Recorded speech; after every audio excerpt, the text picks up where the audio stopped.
Sonali agro and নার্সারির পক্ষ থেকে সকলকে ধন্যবাদ ও শুভেচ্ছা। এই ভিডিওটি করার উদ্দেশ্য হলো আমার অনেক ভাই বোনেরা কমেন্টস করেন যে এই গাছে ফল ধরে না এবং এই গাছটা এই গুটি কলমটা বড় হইতে লাগবে 1 বছর। দেখেন মাত্র 4 মাসের একটা গাছ, কুশি হয়েছে, ডাল হয়েছে, মাশাআল্লাহ। দেখেন লেবুগুলো হয়ে গেছে আলহামদুলিল্লাহ। মানে এটা এই লেবুতে বিচি হয় না, পাতা যখন কুশি গজায় তখনই ফুল বের হয়। এটা মাতৃ গাছ। দেখেন গাছটা একদম ছোট মাশাআল্লাহ। যেখানে একটা খুঁটি দেওয়া হয়েছে লেবুর জন্য, লেবুর টিকানোর জন্য একটা খুঁটি কেটে দেওয়া হয়েছে। গাছটা লুট কুলাচ্ছে না।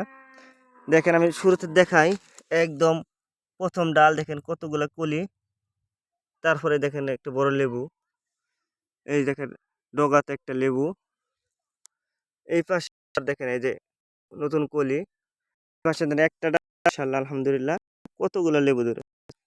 তাই আপনারা যারা বলেন, যারা কমেন্ট যে এই গাছে লেবু হয় না, বড় হইতে লাগবে আপনার 1 বছর 6 মাস, না এগুলা 3 থেকে 4 মাসে ফল এবং ফুল হয়। নতুন পাতা যখন গজায় তখনই ফুল বের হয় মাতৃগাছ সবগুলাই, যেহেতু এগুলো বেশি হয় না। আপনারা যারা চারা নিতে চান আমাদের সাথে যোগাযোগ করুন।